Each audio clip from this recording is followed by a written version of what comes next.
Okay.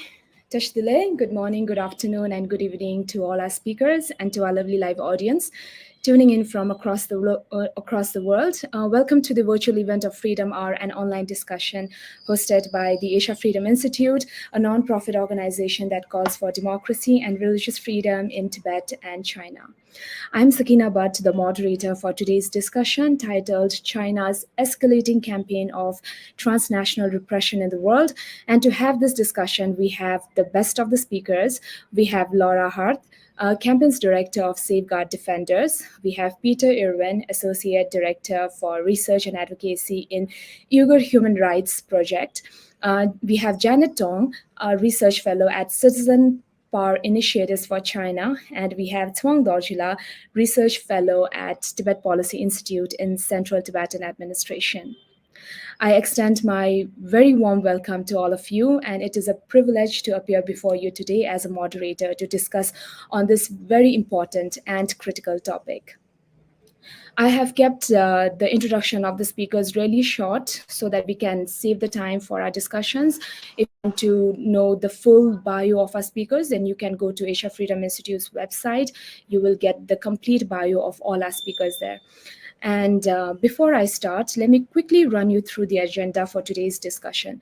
So initially, we will be starting off with the introduction of the respective organizations that our speakers belong to. And for that, our speakers will have just 1 minute each, followed by one round of general question where our speakers will have 5 minutes to give their answers.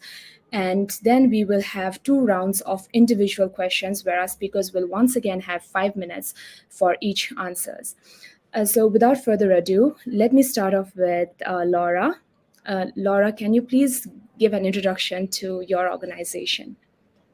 Yes, hi, good afternoon, everyone. Thank you, Sakina, for setting this up. As said, I am campaign director with Safeguard Defenders, which is a Spanish-based human rights organization, mainly focused on China, seeking to promote human rights and the rule of law inside China, but also increasingly focused on countering China's transnational repression around the world.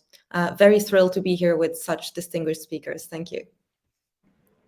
Thank you so much, Laura. Peter, can we have your introduction of the organization?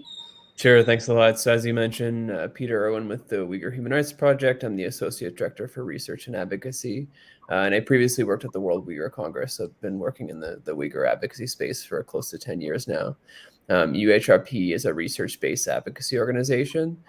So we have sort of a research team and our advocacy team, and I'm sort of on both of those sides.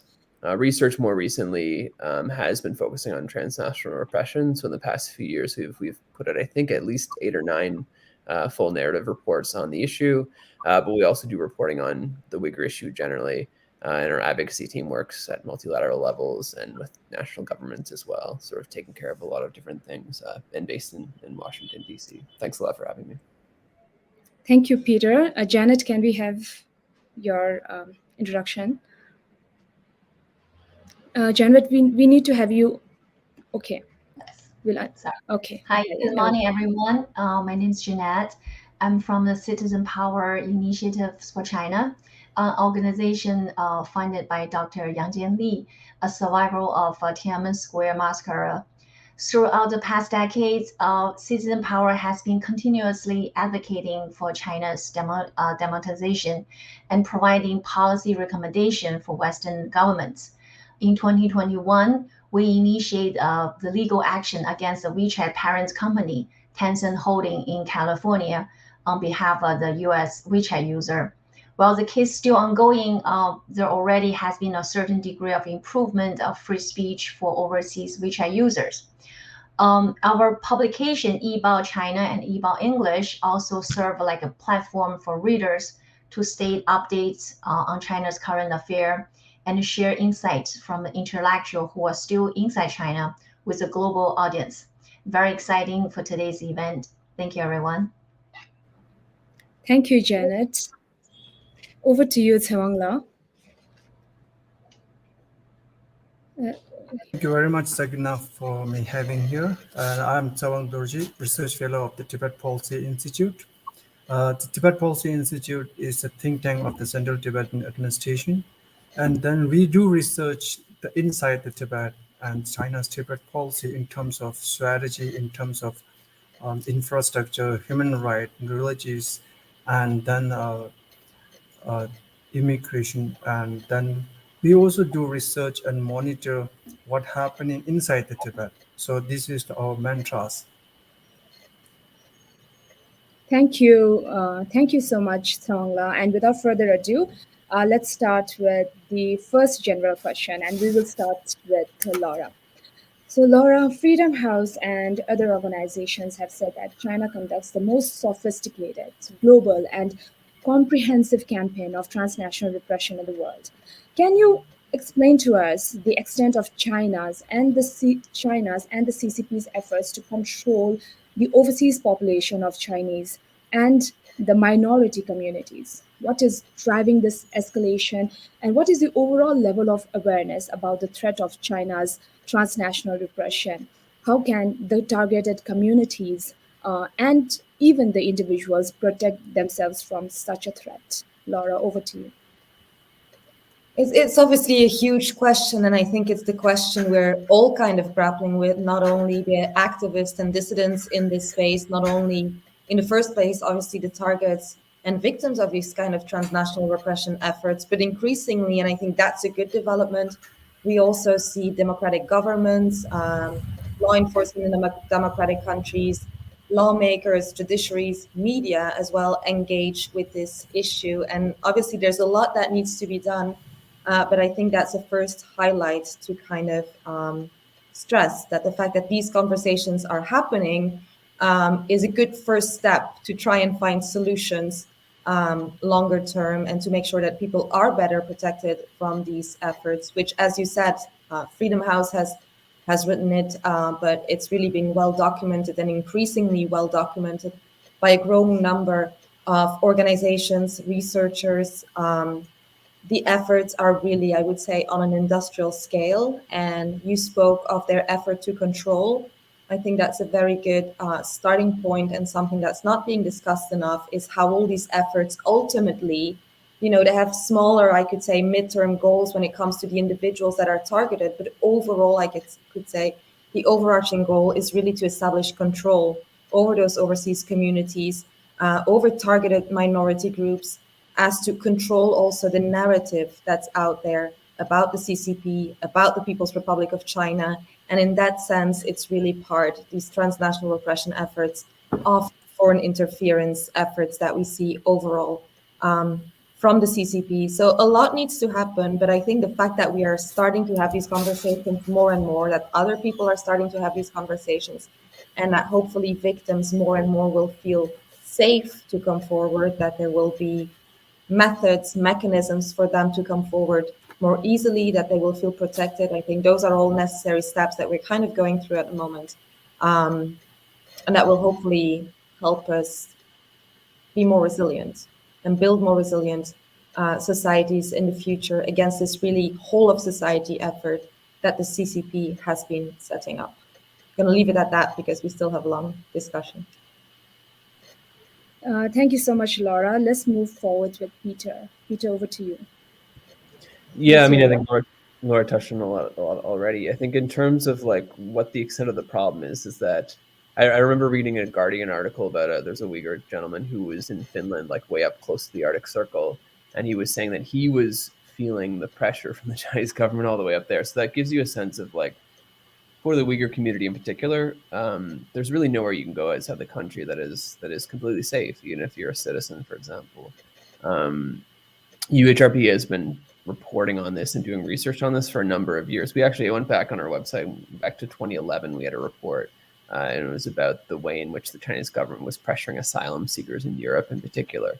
Not to the extent that's happening today, but you see Uyghurs who aren't able to gain asylum, and that's a whole other discussion, 10 years ago, because people didn't even realize who the Uyghurs were. They thought they saw them as Chinese citizens and they were safe back in China, but they of course weren't. So again, the extent of the problem is huge today, but it also goes back a number of years. We had a report from 2017. Again, we didn't call it transnational repression at the time because there wasn't really language for it. So in 2017, we were also reporting on the fact that especially students were being coerced to return to China.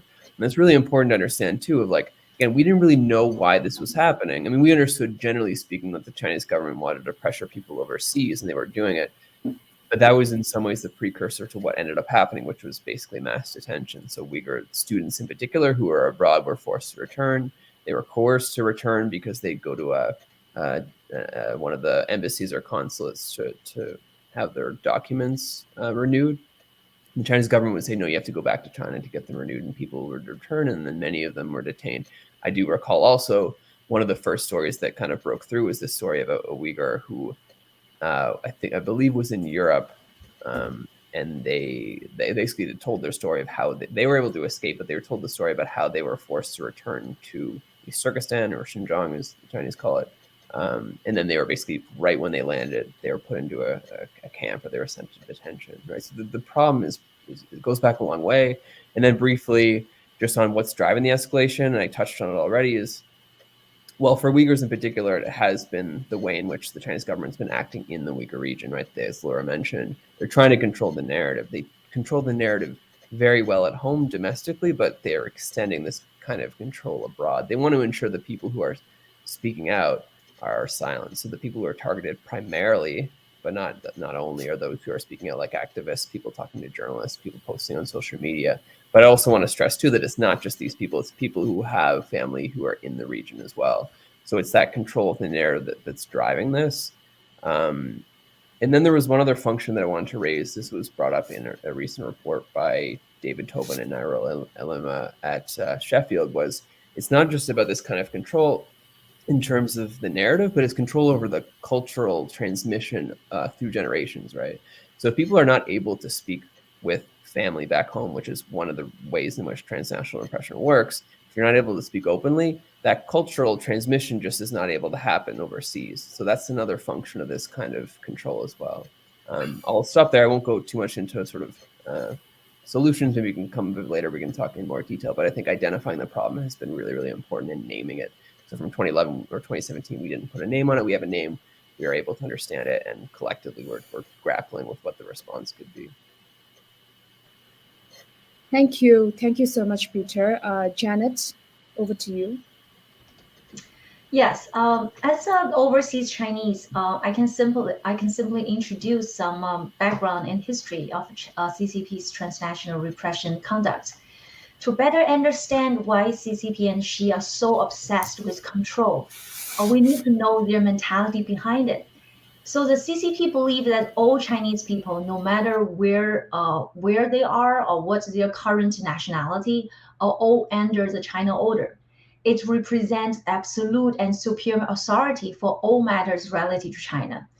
The China order is not new. It was not invented by CCP. It's a product of the Qin and Han dynasty, and as a continuation of China's tradition of governing the country. So as China opened the door and experienced the rapid economic development, the political system has remained in the outdated feudal era. So after joining the International Economic Society, it has no intention of abandoning or improving its familiar autocratic rule in terms of political ideology. So the weakened citizen desire for freedom naturally clashed with the authoritarian government. So within this framework, CCP and Xi think there's nothing wrong to punish or silence any opposition against the party, whether you are in domestic Chinese or overseas Chinese. And that is why the CCP will never understand the illegality of the transnational repression. So I will start with how regular people feel. Not only domestic Chinese, but many overseas Chinese consciously conduct the self-censorship on internet when it comes to China. So after our organization filed a lawsuit against Tencent Holding in California in 2021, challenging the arbitrary suspension of freedom of speech for American WeChat user, Tencent has partially liberalized a certain degree of freedom of speech for overseas WeChat user. But however, this expression are still blocked for mainland China user. Furthermore, when this overseas user who express themselves freely enter mainland China, they may face the risk being subjected to censorship, detention, or being prohibited of leaving China. We call exit ban. So what is driving this escalation? As I just introduced the background of the CCP's control freak history, so under Xi Jinping, situation got worse. Moreover, like China's policy has taken a different turn. So Beijing has launched like a much more intense campaign on social control to suppress dissent in all its forms, including like religious beliefs such as Xinjiang, Tibet, the democratic value and the rule of law, such as in Hong Kong, Taiwan. She has become like increasingly intolerant of critical voices, especially from what he considered being rude class.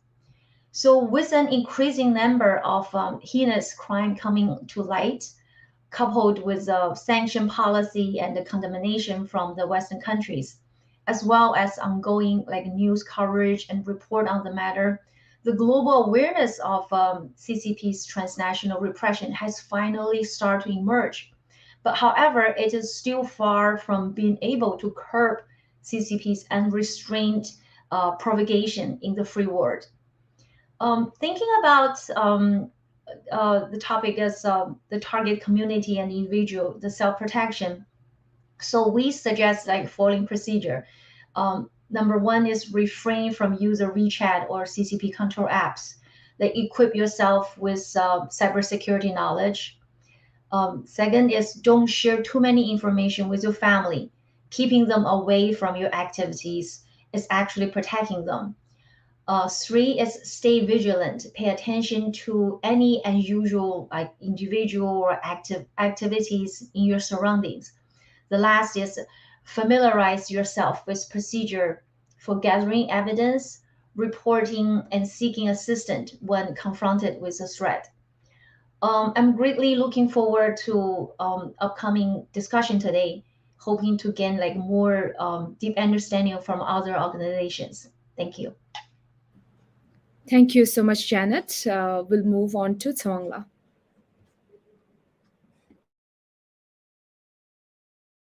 Look into this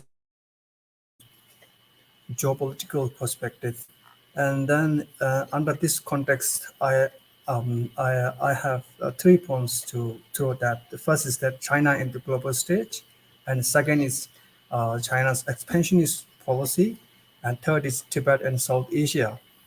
So when it comes to the China in the global stages, in this context is that in the point of the geostrategy is that, and before that we should know that the China in the sense is the party, is not the nation. So whatever the CCP do is not for the Chinese people, is the China as a nation. They try to protect the party. So they try to protect the party interests, they try to protect the party power. So therefore, they try to control not only inside the Tibet, but across the China, across the world. So I bring you one case is that China has established China Overseas Police Station. So that China Overseas Police Station is established in the 53 countries in the world. And there are more than 200 China Overseas Police Stations in the world. So these China's overseas police, they are formed in the form of the restaurant, in the form of shops.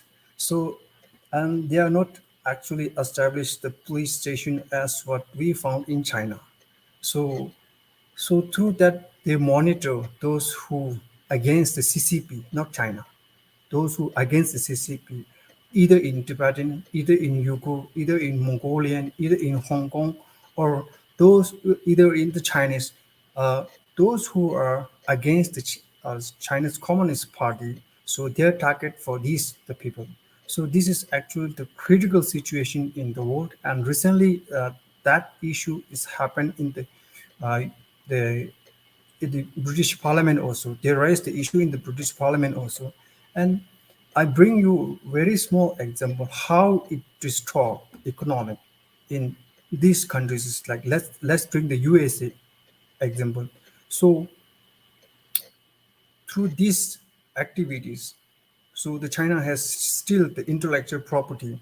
So I bring you one data is that, so because of that, the USA lost $340 to $420 billion. So this intellectual property that USA lost because of the China's transnational attack.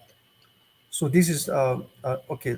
I will come to the second point is that China's expansionist policy.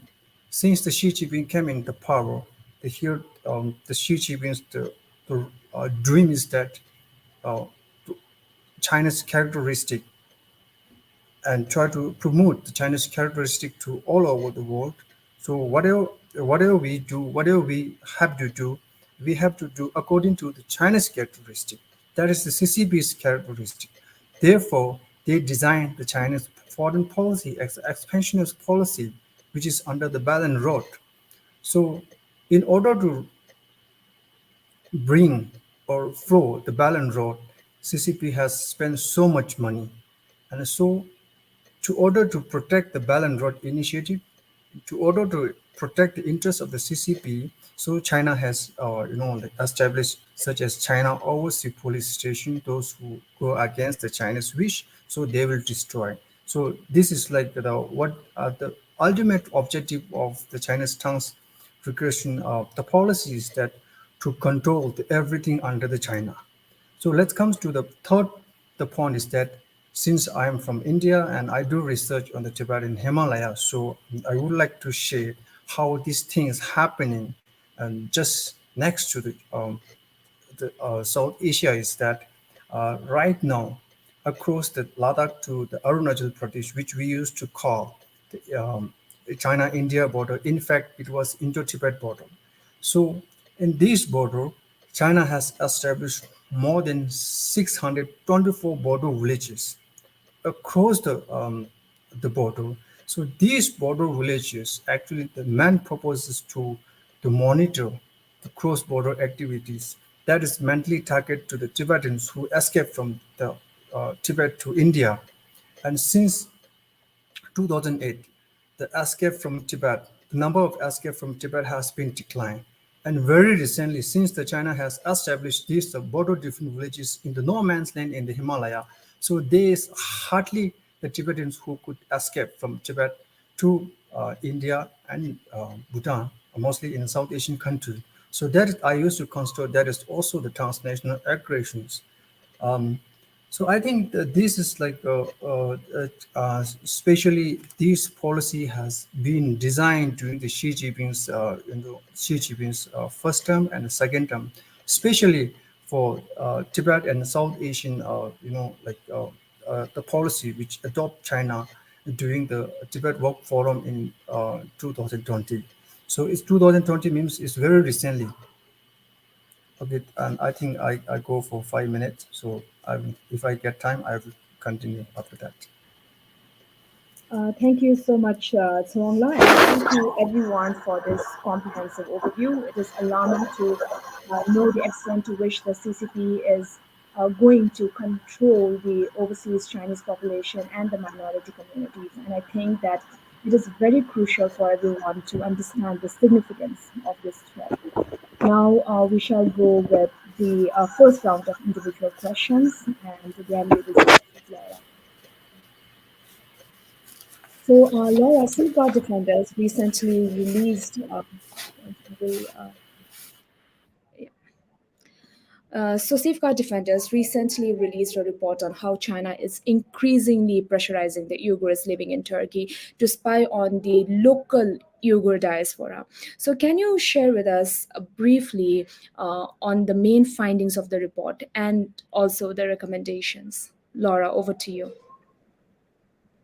Yes, so the latest report called Targeted in Turkey actually is a guest investigation by Uyghur researcher who lives in Turkey, Yalkun Uyulol. So we really thank him for his work and are very grateful that he wanted to bring that to us. I think overall, and also listening to Peter Irwin speaking before, a lot of what is in the report, which is a report based on qualitative interviews that Yalkun had with close to 100 Uyghurs living overseas, members of the Uyghur diaspora in Turkey, is very much a confirmation of what's been found across various reports, such as the one by Uyghur Human Rights Project, such as the ones put out by researchers at Sheffield University that Peter referenced, and others. And I think that's one of the first big values that we see, is that, again, this is called targeted in Turkey, but what is happening in Turkey is happening in Germany, is happening in the UK, is happening across Asia, and is happening sometimes with very different methods or actors, but is happening also across diaspora communities, right, around the globe by Chinese actors. So I think that that's the first thing to understand beyond the title. And while it is based on interviews in Turkey, this is really something that is global and that goes beyond Uyghurs. Now, something very specific that this guest investigation found was one of the actors involved in these transnational repression campaigns, which are these local neighborhood working groups. So where you have, let's say, the local public security authorities back in China, in particular in this case in Xinjiang, that will work together with, you know, local groups within particular neighborhoods, counties, districts that will collect, you know, information on the families that are still in Xinjiang, collect information on their families overseas, their relatives, where are they, you know, what are maybe their contact numbers, how can we connect with them, and then pass that information on to people that are abroad, that may be in those countries, that may be working with the embassies and consulates. So it's a bit of a particular mechanism. Again, it is not, I would say, something new. So I think what the value of this research is that you document it, you see that this is effectively happening. But what it also confirms is the big variety of actors. And I keep going back to using this word, whole of society effort. We very often say, you know, to counter transnational repression in our countries, in our democracies, we will need a whole of government effort at the very least.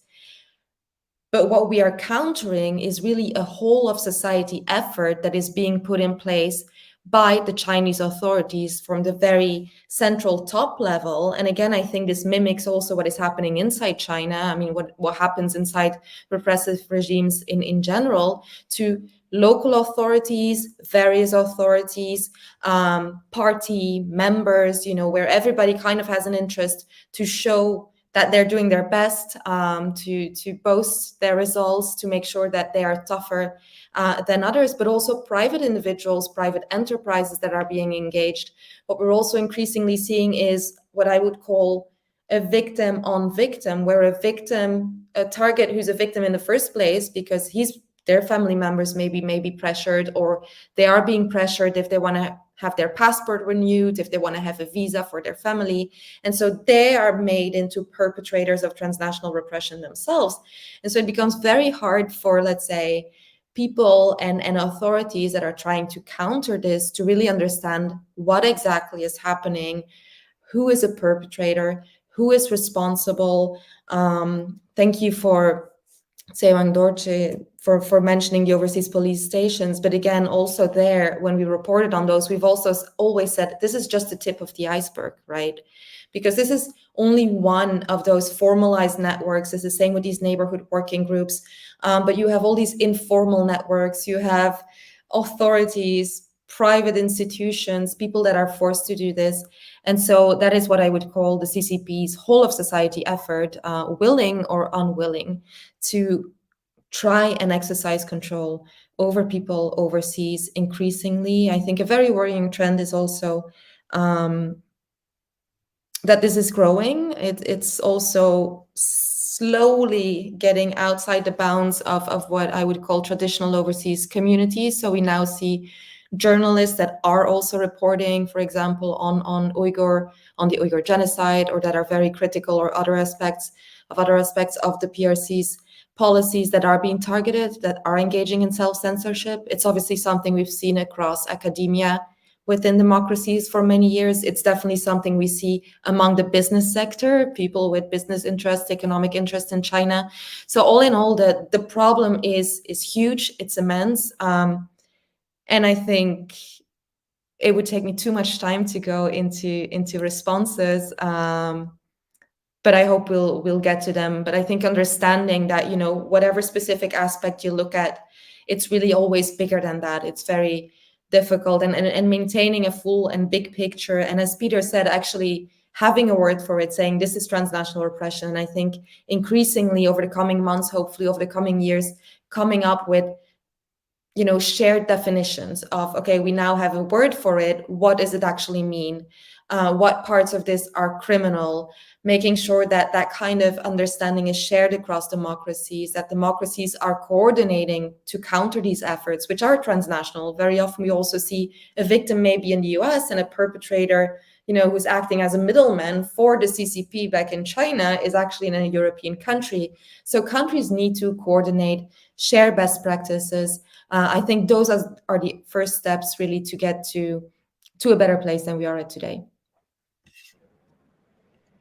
Thank you so much, Laura, for shedding light on those important findings, and your recommendations does offer a roadmap to address this challenge. It is particularly concerning to hear of such direct impacts on the Uyghur diaspora in Turkey. Thank you, Laura, and moving on to Peter. So, Peter, Laura has touched on the Uyghurs living in Turkey, how they are being pressurized into spying on the local Uyghur communities. Can you share with us how the Uyghur community across the globe are being targeted, along with a couple of examples? And what are some of the tools and tactics employed by the CCP, and what is the Uyghur Human Rights Project doing to tackle or counter this threat? Yeah, thanks for the question. I mean, there's a lot. And just to note off the bat too, reading Yalkun's report from Safeguard Defenders, I think it did a really great job in sort of explaining and helping us understand how it actually works on the ground. We've done a lot of work of like what's actually happening, what are people facing in the diaspora, but looking at specifically how these neighborhood groups in the Uyghur region are working and how they're working in relation to groups overseas and in Turkey in this case, that's super, super important. So we're glad to see that. Just some examples or just cases, there's a lot of them. I have a long list. Jeanette had said the Communist Party is kind of a control freak, right? Like they want to control everything, and they do it through so many different methods. So I'll go through a few of them that you can read from some of our reports. Right, so harassment, intimidation. Again, harassment, intimidation can come through different sources. Often we see this through like just phone calls, people getting phone calls or WeChat messages. Sometimes from an unknown caller. Sometimes it's more clear what the person is actually asking about. So we have a family member, kind of be the typical. It'd be a shame if something happened to them if you keep speaking out. So these kinds of intimidating messages and harassment. Cyberattacks, for example, you see a lot of like malware. Actually, there's been tech groups who've been sort of looking into and finding ways in which the government or probably government actors are sending and spreading spyware and malware around in communities, which is pretty nefarious. Just the way in which they'll like replicate the World Uyghur Congress website, for example, and have people like click into links, and then there's malware installed in your phone. Often threats to spy on the community. Now, this is sort of an older one as well. I worked in Munich for a long time at the Uyghur Congress, and there was cases I know in Germany and Sweden. This is way back in, I think, probably 2011, 2012, where people were being pushed to spy on the community. And this creates a certain level of distrust among the community abroad. People are a little bit wary of speaking to newcomers. So it causes issues with the community and solidarity. The use of friendly governments, basically. So there's this sort of coercion by proxy. You're not pressuring Uyghurs directly, but you're basically using either governments or other institutions like Interpol to target people. So you could get like the Egyptian government, for example, to detain a bunch of students, or you might get the Moroccan government to detain someone, or Thailand, right? So you're working, the Chinese government's basically leveraging its economic power to ensure that the governments, especially in their periphery, but elsewhere, increasingly are targeting people with arrest. Thailand's a great example. I mean, this is not this is an issue we've been looking at for the past 10 years. The group of people were fleeing the country through Southeast Asia. There's about 50 Uighurs still in Thailand in Thai immigration detention facilities. And you might not see that as necessarily transnational repression directly on those Uyghurs themselves, but there's a targeting of the government, the Thai government, to stop them from being sent on or basically freed. They've been in immigration detention for 10 years. So you see this kind of thing a lot. Same thing in Kazakhstan. Advocacy groups who are speaking about the issue, because a lot of the cases, a lot of what we know or what we knew from the camps were from Kazakhs, because Kazakhs were able to cross the border more easily to a certain point, a lot more control on the Kazakh government. So that's coercion by proxy. Interpol, pressuring Interpol to use the red notice system against either activists or just ordinary people. So the president of the World Uyghur Congress had an Interpol red notice against him for about 20 years. And it really restricts some of his advocacy.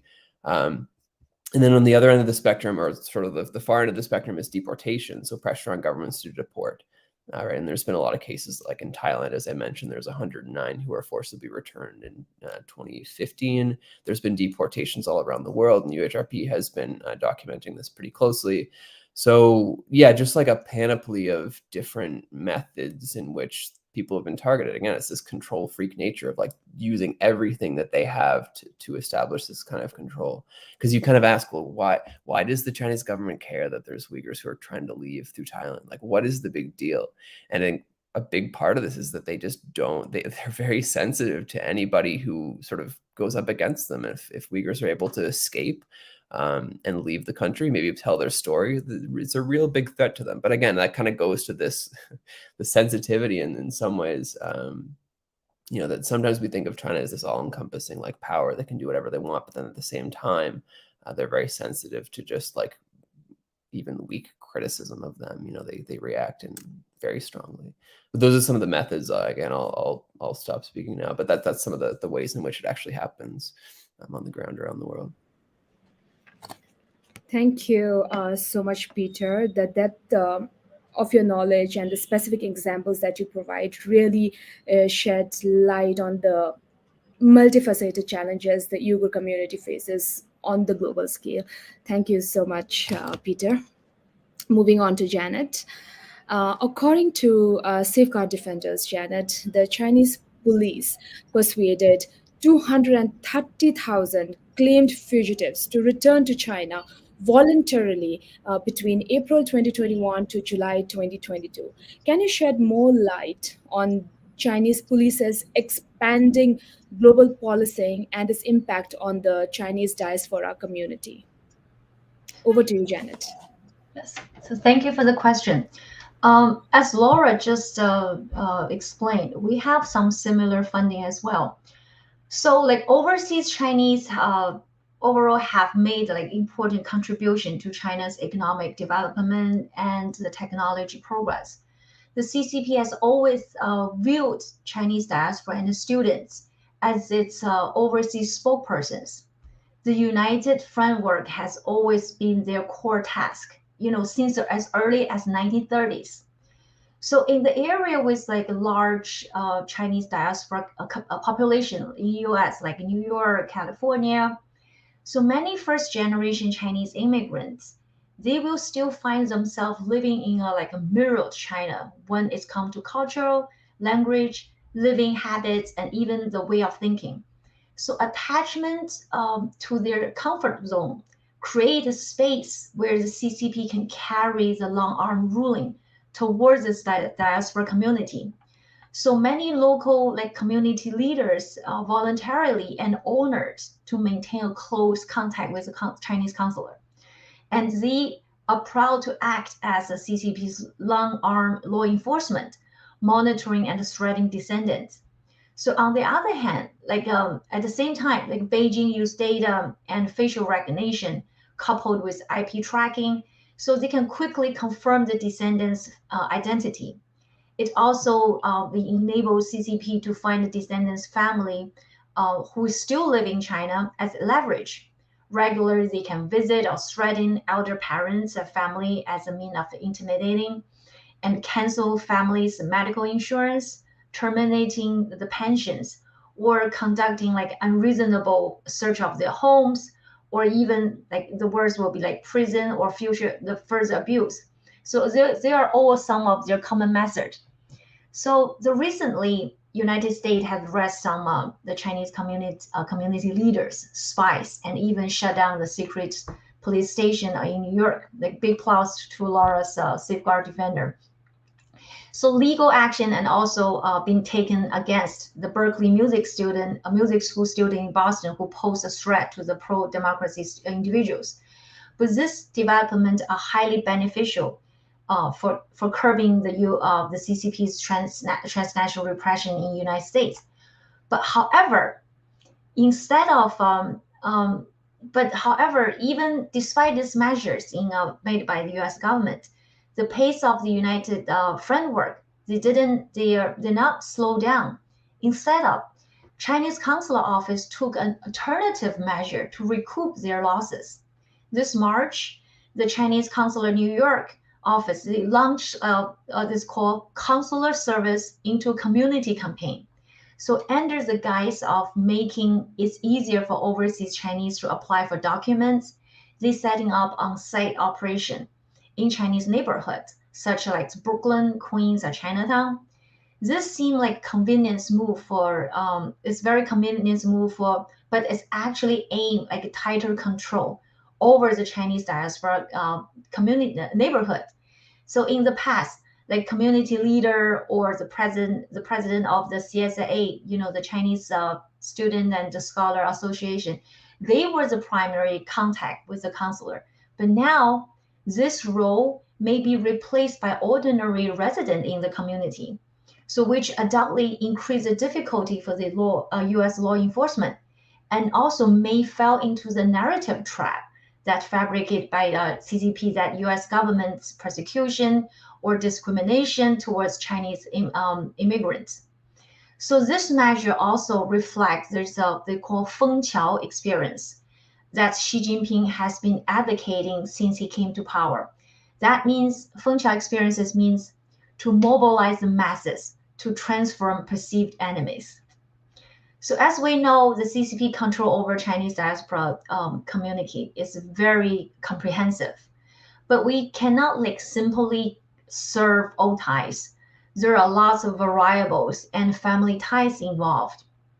So finding the way to safeguard descendants and the diaspora from CCP's transnational repression, while simultaneously identify and penalize CCP's agents within like very same diaspora community. This poses a significant challenge for us, not only the authority, but also for our democratic groups. So it will be like a long-term issue and also goal to strive for. However, I believe that as more and more individual and organization join the efforts, this challenge will gradually see some improvement. Thank you. Thank you so much, Janet, for elaborating on that and the insights that you have shared surrounding China's police's global outreach is deeply concerning and underscores the very essence of our discussion today. Thank you so much, Janet. Moving on to Dr. Tsewang-la. So Dr. Tsewang-la, how are the Tibetans in diaspora being targeted by China's transnational repression? Can you give us one or two examples? And what counter strategies or measures are being taken by the Tibetan community to adopt to protect themselves from the threats of transnational repression? Tsewang-la, over to you.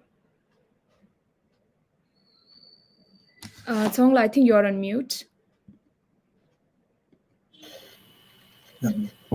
I think we all are, sailing in the same boat, and we are the common victim of the CCP's operation. So there's something that there's something not new to the Tibetans. So the most of the repression that faced to the Tibetan in diaspora and exile are very similar to the the operations which faced by the Uighurs, Mongolians, and Chinese descendants. Actually, we are very similar. But being as a researcher of the Tibet Policy Institute, and then we have 2 or 3 special cases actually. And because like one thing is that the Tibet was occupied country, and we have the Tibetan government in exile, which we used to call Central Tibetan Administration in Dharamsala, and that means we have administration in India, and which administer across the world. So therefore, it's very easy to target the institution by the Chinese. And let's bring 2 or 3 cases actually. First case is that China has launched GhostNet. So the GhostNet is a cybersecurity, the war to the Tibetan administration, and not only Tibetan administration, and it's also attacked the private office of His Holiness Dalai Lama and Tibetan bureaus across the world and Tibetan NGOs. So for that, they compromised the official documents and emails and the correspondence. So this is like actually the is unseen the threat repression which is done by China to the Tibetan community. So that is one case. And another case is that like there's another the cybersecurity which we used to call that shadow net. So the shadow net is launched in 2010 and the ghost net is launched in 2009. But both of these net still exist and still functioning and still threatening to the Tibetan community across the world. So, and let's bring a very important case that which happened in I think 2 years ago in the Geneva Convention, which is hosted by the Tibetan office in the Geneva. So that the China start attack to the cybersecurity, and same time, during Dalai Lama teaching, because when Dalai Lama start teaching, it telecast across the world. So the China start the penetrate, and then there's a special actually the cyber cell that we used to call that China used to call the 50 Cent Party. So the 50 Cent Party, they recruit more than millions of the they recruit more than millions of the cyber workers, and they start to attack, and they start to they circulate the misinformation and then try to break down the unity among the Tibetan. So they make a misunderstanding among the Tibetan community. So that is very much actually omnipresence in the Tibetan community. So I think that is very critical, and you are very much a victim of the Chinese transnational operation in terms of the cyber security, in terms of cyber war. And then another thing is that like especially for the Tibetans, because like since 1984, the China has opened the Tibet to the outside. So after that, we start to to communicate inside and outside, and also the many Tibetans, they start fleeing from Tibet to India and abroad, something like that. So, and then like before 2020, especially I'm talking about in India and South Asia. So before 2020, we had actually the WeChat. That the WeChat is actually it's a quite sensitive, but somehow it's the best channel to communicate inside Tibet and outside the Tibet. And due to Indo-China border conflict, something like that, and geopolitical issue, but WeChat has banned in India by the Indian government to retaliate to China. But somehow, what I'm talking about is that still the Tibetans, outside Tibetan diaspora, they have communicating inside the Tibet through the WeChat. And many of the Tibetan diaspora, they are part of the WeChat groups inside the Tibet. But now, very recently, especially in 2023 June, China has regulated the cybersecurity law. And according to that law, China, in the Tibet, China start to ban and exclude the WeChat members who are from outside the people. So they start monitor inside. If suppose someone who are the member of the WeChat, particular WeChat group inside Tibet, so the China has taste, and then they start punish.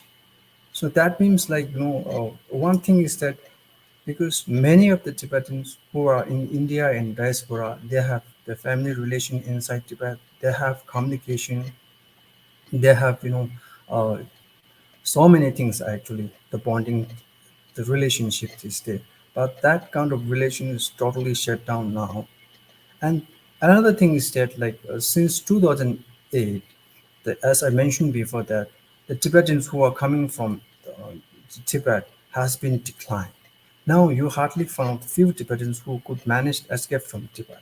So this is all, like China's transnational aggressions. And the more importantly, I would like to highlight is that the Tibetans in the Nepal is that Nepal is a sovereign country, in fact. But since 2018, so since 2008, so any activity that go against the China has been banned in Nepal. That is the pressure given by the Chinese government to the Nepal the government. So far since 2008 till now, so any activity which deal with the Tibet cause, which go against the China, so that activity has been banned in the Nepal. That is also we used to call that transnational operation, not through individual, through the state by state, because Nepal is a sovereign country, but in fact it's a small country. Therefore, the China start to bully for the small country to accept the one China policy. So that has not only happened to Nepal, it also happened to many of the European countries. China start to accept them the one China policy. In fact, there is no one China policy. So that means, like, indirectly, the China pushed them to accept the legitimacy of the CCP that we are not accepting, actually. So these things is like very much common to all over the world when it comes to the challenges and the strategies that actually for us our strategy is nothing like it's very common actually. It's a strategy. It's something that we are not hiding it. Our strategy is like advocacy and alliance. And like the one example is that especially for the Tibet Policy Institute where I'm working now is that recently we have conducted the international seminar on the Chinese scholars. So we invited the Chinese scholars abroad, Uighur scholars and Mongolian scholars and Hong Kong scholars. So we try to bring together and make an alliance, and then we start to counter against the Chinese operation. I think that is we also used to call that a democratic alliance. That so because China is very powerful now, the CCP is very powerful now, so we can't do alone. So we have to make together, we have to make an alliance, and through that alliance we have to to counter attack the Chinese operation. So I think that is the best strategy that we have to move forward. I think the main purpose of hosting this meeting is also, I think, part of that strategy. And then awareness is very important because, like, China is, in terms of cyber security, cyber law, the China is very much powerful, one of the most powerful country in the world. So we can't do that. So for that, the awareness is very important. That if we cannot, if suppose, like, if the China has, China start to attack my computer. So if I have some knowledge and awareness about how things is happening, so I have to very cautious when some unknown mail comes to my email. So that is kind of how we counter to the individual level, to the organization, and then the national level. I think this is what we are doing now. Thank you so much, Tsewangla, for shedding light on the challenges faced by the Tibetans living in diaspora, and also for highlighting one of the most important aspects of China's repression, which is the China's digital authoritarianism. We actually had a session on that on last June. So yeah, thank you so much, Tsewangla. And moving on with the second round of individual questions, we will start with Laura again. So, Laura, since the publication of 110 Overseas China's Transnational Policing Gone Wild, the report in 2022, the Chinese government started spreading false information about your organization.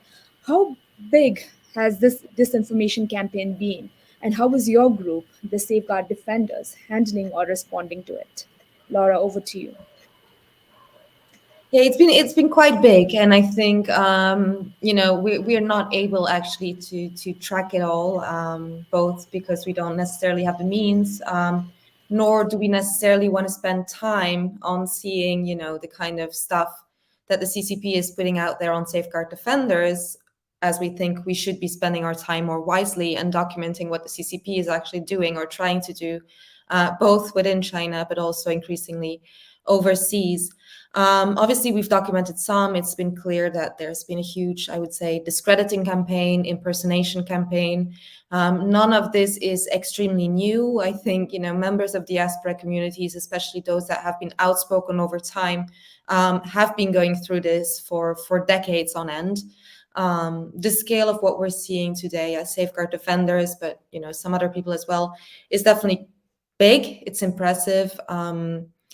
There are some risks involved, especially obviously in the impersonation attempts, also in impersonation accounts. We're seeing, as other people are seeing, attempts to hack, impersonating our accounts and sending links or information that, again, may contain malware, so may bring people to either, be infected with that malware, or as a side effect, maybe make people also cautious to engage with emails that safeguard defenders may send or other communications. And, I think at one point, I don't remember when this happened, some of you may remember, some years ago, Hong Kong authorities were talking about trying to get Google to make sure that certain, when someone Googles something, that certain results would show up on top, so that they, again, could control a narrative, right? Could control what was being said. Obviously, at the time, that seemed a bit naive, but we've definitely seen now that, the internet's been so full of what looks apparently very ridiculous stuff being put out there, propaganda pieces, that we do effectively see that there is some impact on, what happens when you search Google safeguard defenders on Google, because of how the algorithm works. So again, is that a side effect, a wanted side effect or not? I don't know. But for those people that are interested in this kind of in these kind of things, again, we're not an authority on that. We're just kind of going through it and seeing what happens to us. But ASPI's obviously been doing a lot of work on this kind of these kind of events. Has published some publications, some new reports as of late. And I would invite everybody, it's been mentioned a couple of times already during these conversations, the 2 arrests that took place in New York against 2 individuals, United Front figures that were linked to these so-called overseas police service stations. But on that same day, there was another indictment in the Eastern District of New York, which actually placed an arrest warrant on about 40, I believe, MPS officers back in China for conducting exactly this kind of disinformation campaigns. And now, I'm not saying that's one of the campaigns which is targeting safeguard defenders, but anyone who wants to know how these operations work in practice, I would invite you to read that indictment. The detail is surprisingly rich. Really compliments to those that put that together, and gives, I think, unprecedented insight into how exactly this operates on a daily basis, the resources the Chinese Communist Party, the Ministry for Public Security, is putting behind these operations, and very clearly showing how, going after critics, discrediting people overseas is very much a centrally led effort. That they're very much involved in. So again, I think if somebody wants to understand what's happening, read that indictment. I think it's the best thing out there as of yet on the topic. Thanks.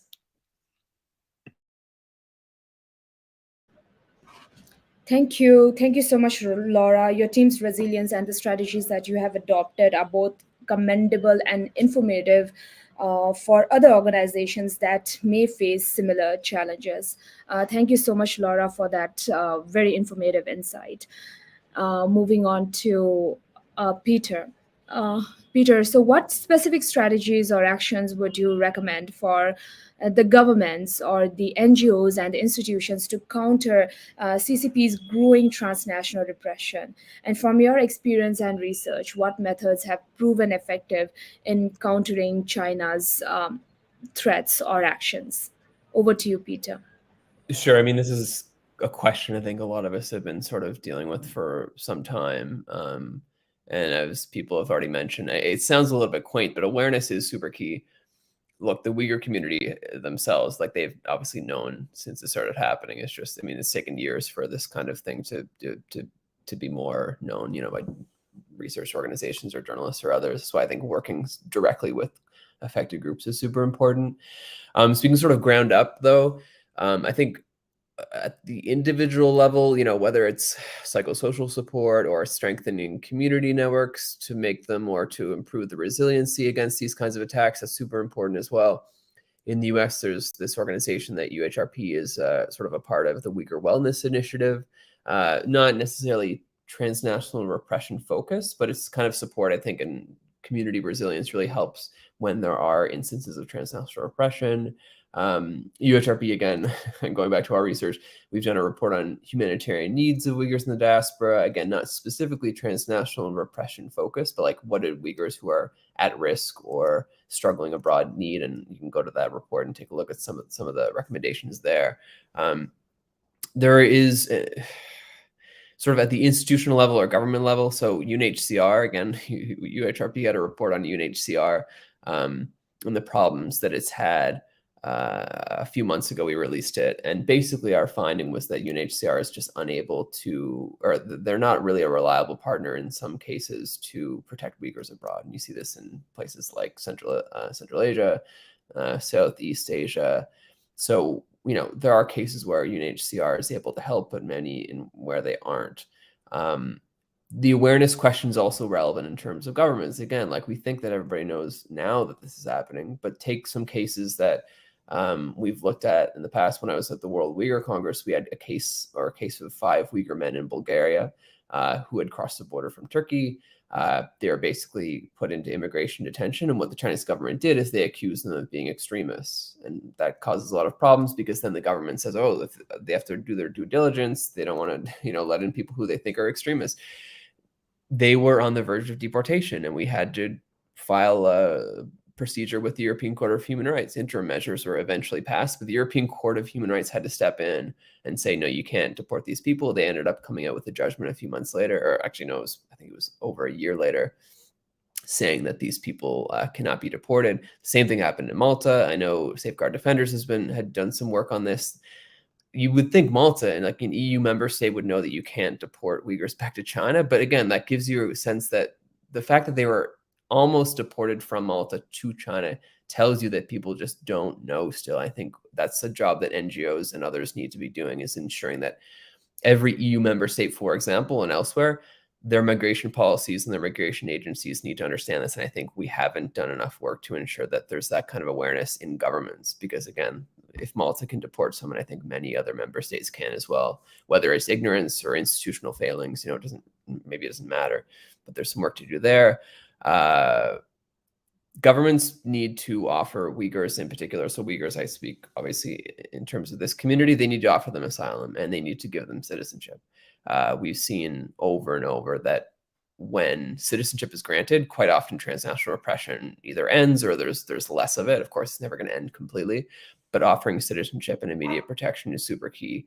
That's from the government level. I could go into more detailed sort of cases or recommendations, but that's the big thing, is that Uyghurs overseas who are at risk, if they haven't been given firm, settled status in these countries, they're at much greater risk of transnational repression. And then I mean, of course, support for NGOs too, is that we're a staff of maybe 7 or 8 people. Uyghur Congress has probably about as many people as well, is that there's very few organizations and support for these organizations to do this work. Because I think if anybody knows who've dealt with cases of people who are threatened abroad, it takes an enormous amount of resources to stop deportations, which is super important. But I think it's a lot of work, and having legal support and support in other ways is very important. And having the financial resources to do that is very helpful as well. It really is just that is kind of important to raise as well. Although it's a bit self-serving, but again, so community support from the ground up, ensure institutions understand what's happening and calling them out. Governments need to be on notice and aware of what's happening. They need to offer asylum and citizenship. Those are the big things. But again, all of our reports on our website and other reports do provide more detailed recommendations that I think are super important to look at. But I would also say lastly that we're still figuring this out, I think, and I shouldn't say we, but the communities themselves are trying to grapple with it and find solutions. And we're not quite there yet, but we're definitely working on it. I know everybody in this event here is working on it themselves and have obviously community specific recommendations as well.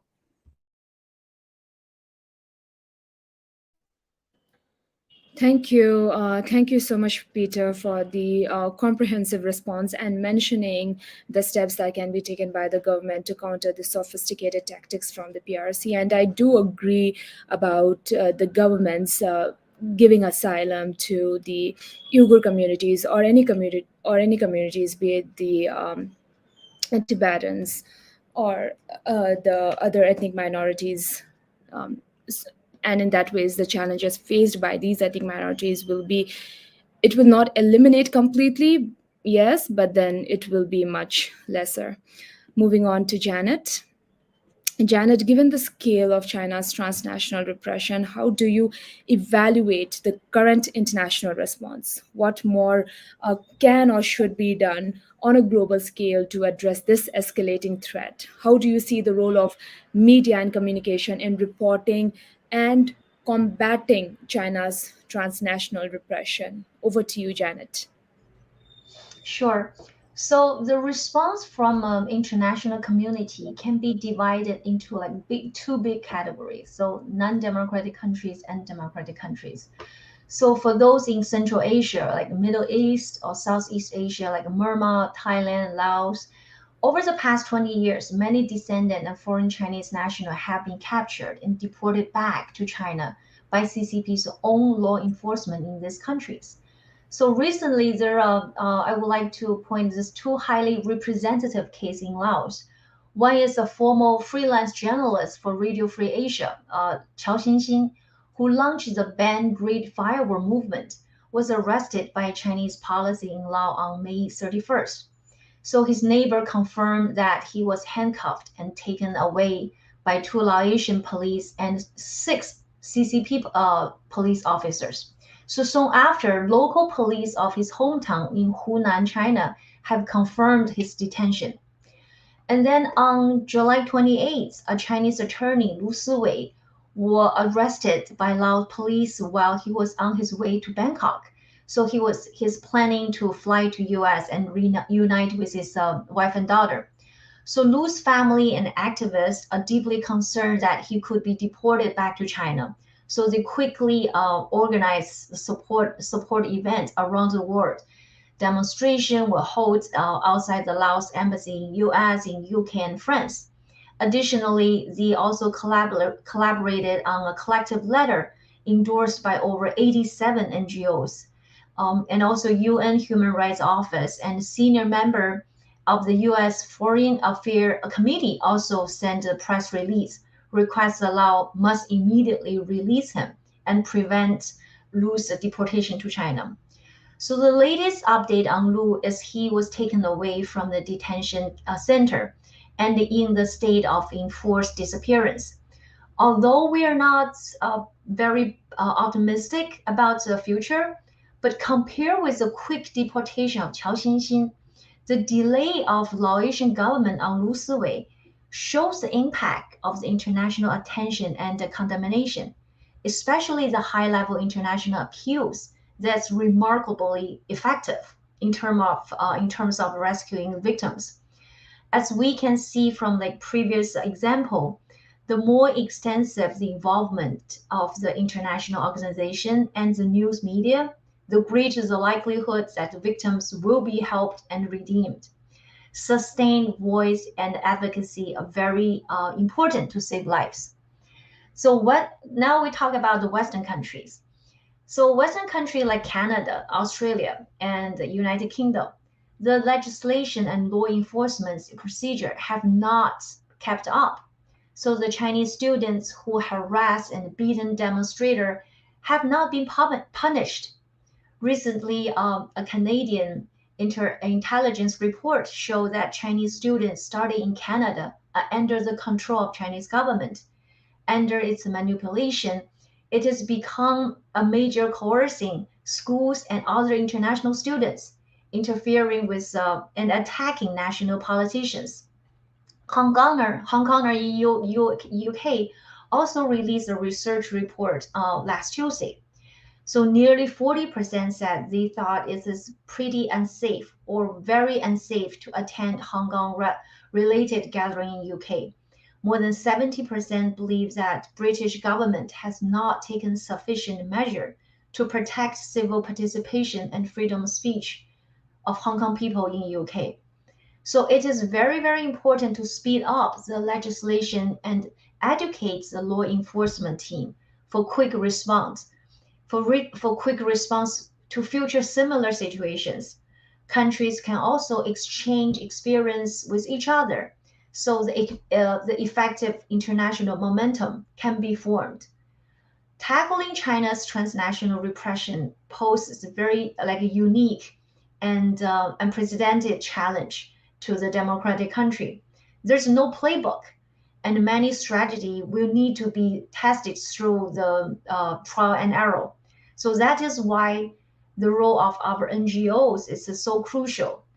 But I'm very excited about collaborating with all of you to making progress in this era.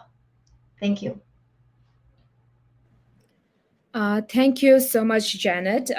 It seems like we don't have so much time, so I'm quickly just going to move on with Tsewang La. Tsewang La, our last question for today. How does the PRC or the CCP's transnational repression fit into China's broader policy objectives? What is the Tibet Policy Institute doing to tackle this issue within the Tibetan diaspora and the exiled community? Tsewang La, over to you.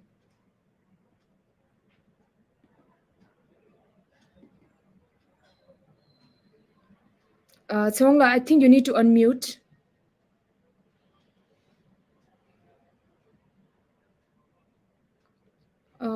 I think you haven't. Tsewang La, can you unmute? You're still on mute.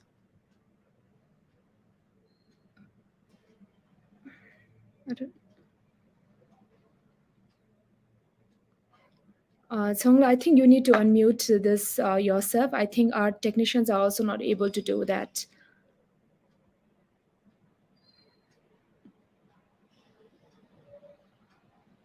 Okay, just give me a minute.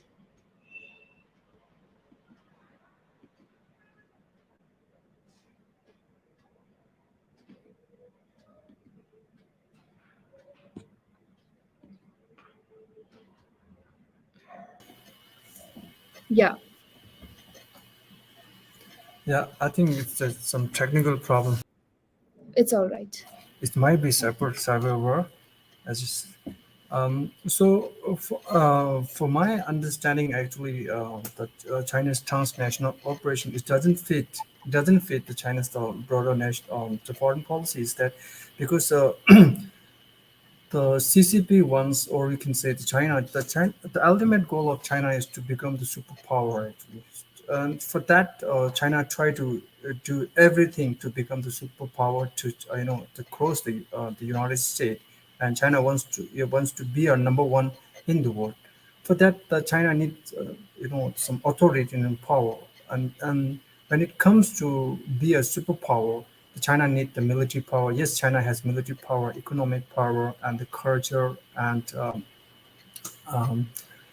a social and all this is. But the China has lacking one thing, that the moral authority, or we can call it the soft power.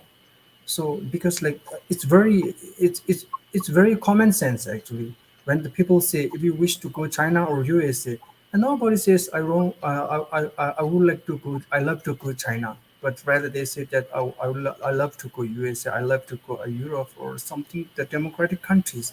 So that shows us that it's very common sense. We don't have to go very suffocated concept. It's that China is lacking the moral authority, that is the soft power. So when China wants to be, or China fulfill their ultimate goal, so China has to regain their soft power or moral power. In order to regain the moral power or superpower, China has to relax the human rights. China has to respect the freedom of speech, the freedom of understanding to the other peoples, including Tibetans, Uighurs, and Mongolians, and any people who are suffering under the China's operation.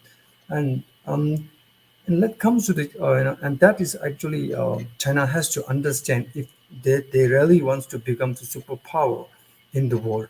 The another thing is that it's very important to understand is that the people has to listen the story and experience of Tibet, because the Tibet has had long experience under the China. And let's tell me a very important the narrative is that when China's army came to Tibet in 1950s, and Mao advised them to respect the statues, respect the monasteries, respect the religion, respect any Tibetan belief. And they came, and once they're done, as per the Mao's instruction, and once they already came in Tibet, and then they occupy. And today they say that the Tibetan Buddhism is going to sinicize the Tibet. So that is actually the story that happened to Tibet, and that is also happening to all over the world. When we say that this is China's transnational operation, in fact, China is coming to the other world to occupy. So that means the Tibetan narrative is very important, and the caution itself says that what the Tibet Policy Institute has to do is that our strategy is that we have to we have to bring the Tibetan narrative by the Tibetans, and saying that we are telling the world what happened in Tibet is happening to the world. So that means if they understand the China's intention, so they will understand how they tackle the China's oppressive, China's policy, or China's expansion policy, whatever policy may China adopt, they will understand how to tackle these things. So for that, the Tibetan narratives, I'm not saying because I'm Tibetan, I do research on Tibet. I'm saying because we are already victim, so we don't want we don't want others to be China's victim. So that is try to learn the Tibet experience, and then we have to share the common grievances, and to that we have to make an alliance, as you said that, and then alliance through through the soft power, so we can challenge to the China, and also we can make a correct the China's policies, that China, we have to bring the China in the right path. So I think that is the win-win situation. It's good for China as well as good for us. I think that would be great if you could do that. Thank you. Thank you so much, Tsongla. And I'm going to end the discussion now. I think we have reached our time limit as well. And thank you to all our speakers for your time, for your dedication, and for sharing your knowledge with us. It's discussions like these that pave the way for a more informed international community ready to address the challenges ahead.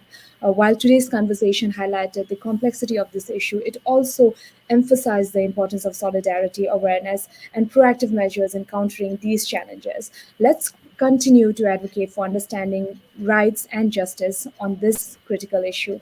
Last but not the least, I would also like to thank our lovely viewers and to everyone involved for today's discussion. And before I end, let me quickly tell you that the video of the session will be uploaded on AFI's website at www.asiafreedominstitute.org. And please follow Asia Freedom Institute's Twitter, Facebook, and LinkedIn pages for more information on AFI's programs and activities. Thank you. Thank you so much, everyone. Thank you. Thanks. Sure. Thanks. Bye. Thank you. Bye-bye. Bye-bye.